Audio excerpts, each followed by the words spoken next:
What's up everyone, it's Dave Wallace from the Medal of Honor channel, and I'm doing another side video for you here. Apparently there's a thing going around in the vinyl metal community where it's amongst YouTube creators where they pose 10 questions for other people, other YouTubers to go ahead and answer.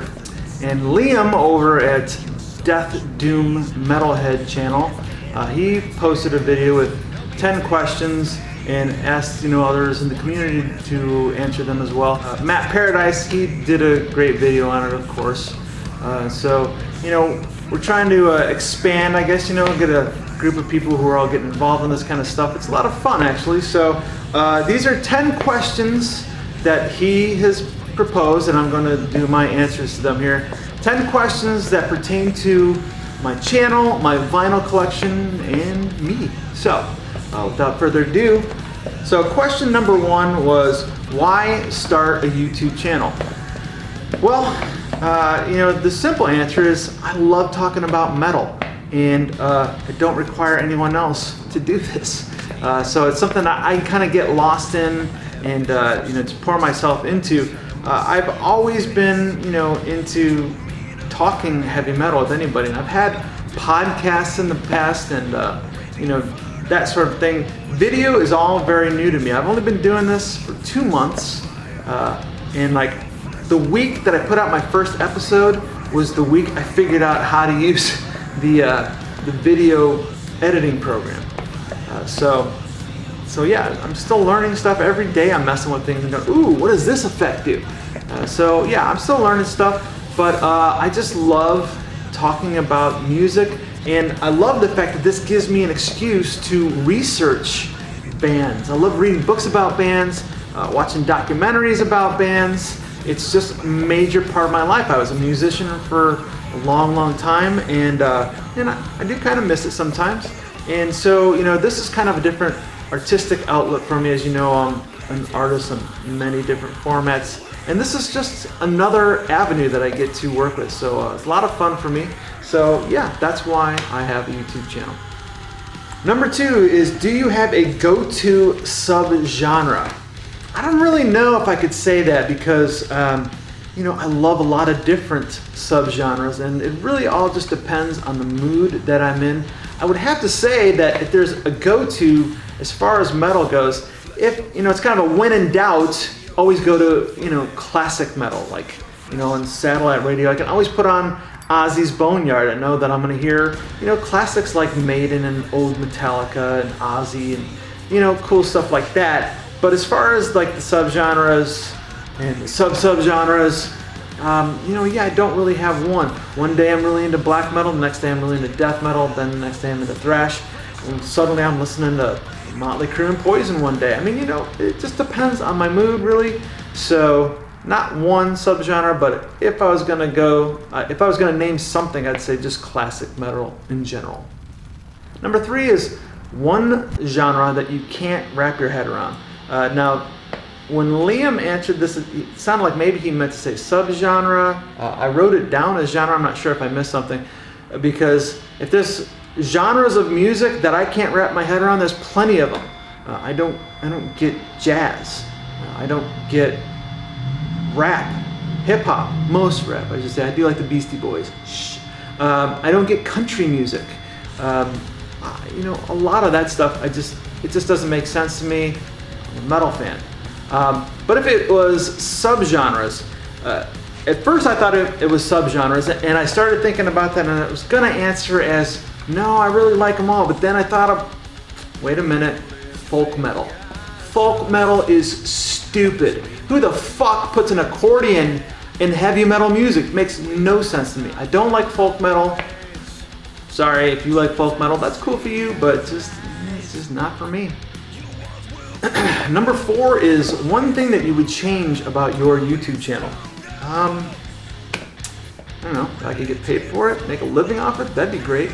I don't know, because I'm still new at this. I feel like the things that I would change are gonna come with time. I'm still learning stuff, and editing will just continue to get better as I go. Again, I I really, when I work with the editing programs, I just kind of click on things and see what happens. I don't have time to read instructions. I just try and figure it out. So fortunately, the stuff I use hasn't been too difficult so far. For my purposes, I'm really happy with the way things are coming. I'm enjoying it, and I feel like it's progressing nicely. So I don't necessarily have anything I would change at the moment, but I guess time will tell. Number 5 is one album in your collection and you're just not sure how it got there. Okay, here you go. Jimmy Buffett. This is Coconut Telegraph. Now, don't get me wrong. If my wife and I are in a tropical resort and we're under a palm tree and I got a rum drink in my hand staring at the ocean, I am all for hearing some Jimmy Buffett. I actually like it when it has its place. It is certainly not a go-to style of music, and you know, if I was in some kind of winter climate, I would never want to hear it. But definitely gives a nice tropical vibe to it at the right time, the right place. But again, how did I get this? I have no idea. I didn't buy it. It's the only Jimmy Buffett one in my collection. Everything else is at least hard rock, maybe a little bit of classical and stuff. But you know, don't know. Probably came in a crate full of other albums that somebody donated or something. But yeah, anyway, Jimmy Buffett. Number 6, do you have an idol that you look up to in music?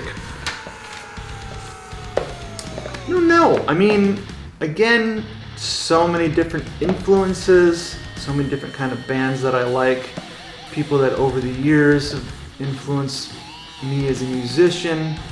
I guess if I was gonna say one particular musician that was an idol for me, I'd have to say Geddy Lee of Rush. Not only for his just phenomenal skills, but you know, he's very humble for being just so established and so amazing at his instruments, and has much to be proud of. But you know, he's just a very humble and cool guy. He still takes time to you know, shake hands with people he meets who are fans.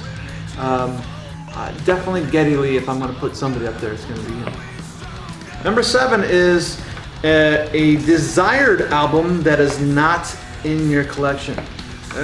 Okay, so my collection is not as big as many of the vinyl collectors out there. I got a long way to go. I've told this story before, probably in my introduction video, but I've kind of had to reestablish collecting music. I had actually lost everything or had given everything away at one point, just for the sake of moving. And here I am, you know, needing something to do, and said, you know what, I don't want the digital stuff only anymore. I wanted to reestablish myself, so I just started buying up a whole bunch more vinyl. I mean, I've got quite a bit, but not as much as other people, so there's still a lot of stuff that I wouldn't mind having in my collection. I've got an ongoing list of stuff, probably a couple of Dissection albums actually that I have on CD, but I don't have the vinyl of, that I found out are worth tons of money, like Rain Chaos and Storm of the Lights Bane. I don't have either of those anymore. So as far as vinyl, I'd like to have those on vinyl, and I know they're worth a lot of money. Probably the original pressings of the first Motley Crue and the first Metallica, you know, when they were on Leather Records or No Life to Leather Records. As a matter of fact, I actually recently went online to try and get a copy of the Motley Crue self-titled album with John Corabi singing. I thought it'd be easy to find because it was a flop. Shit, I can't find a copy under $300. So, and it kind of sucks because that's actually their best album. But anyway, I wish, you know, just a lot of stuff that I look forward to being able to find. So I'm sure I'll get around to it eventually. Number 8, one band you wish you'd seen in their heyday. Well, most of the bands that I've wanted to see, I've been able to. The exceptions are Iron Maiden is one, but they're still out there touring, and Bruce Dickinson recently said they are not ever planning on retiring. So I should, if this COVID bullshit goes away, hopefully get a chance to see Iron Maiden. I've never seen them. That's one of the only bands that I ever wanted to see. However, If I'm talking about one band I've never seen that I'd like to see from their heyday, there's only one that really comes to mind, and that is Van Halen. The original lineup, David Lee Roth. If I could see the 1983 tour, I have it on DVD, but I mean, if I could really see it in person, fuck, that would be so rad. Worst album cover in your collection. All right, well, that's an easy one. Well, it's not even so much the cover, it's just that I still have a hard time getting past the name. The art actually isn't that bad, because it really does match the name, but the band is Thrash Squatch. Yeah, really, they named their band Thrash Squatch. And you know, if you look at the guys in the back, like, these guys were having a picnic, you know, a band barbecue, and they're like, hey, we should get a picture for our album cover. Let's go stand over by the bushes there. This guy, he couldn't even be bothered to put his beer down. He's like, no, that's metal. You know that dude. He's probably the one that came up with the name Thrash Squatch. Thrash Squatch. It's fucking stupid. You know, it's a cool, the band's pretty cool. The album's good. And actually, if you look at the artwork, I mean, if you're gonna call it Thrash Squatch, that's a great album cover, but I don't know, seeing the name on there just fucking drives me nuts. I hate to even tell people, yeah, I got Thrash Squatch. Thrash Squatch. Anyway. The last question is, one personal album in your collection that brings you a happy memory.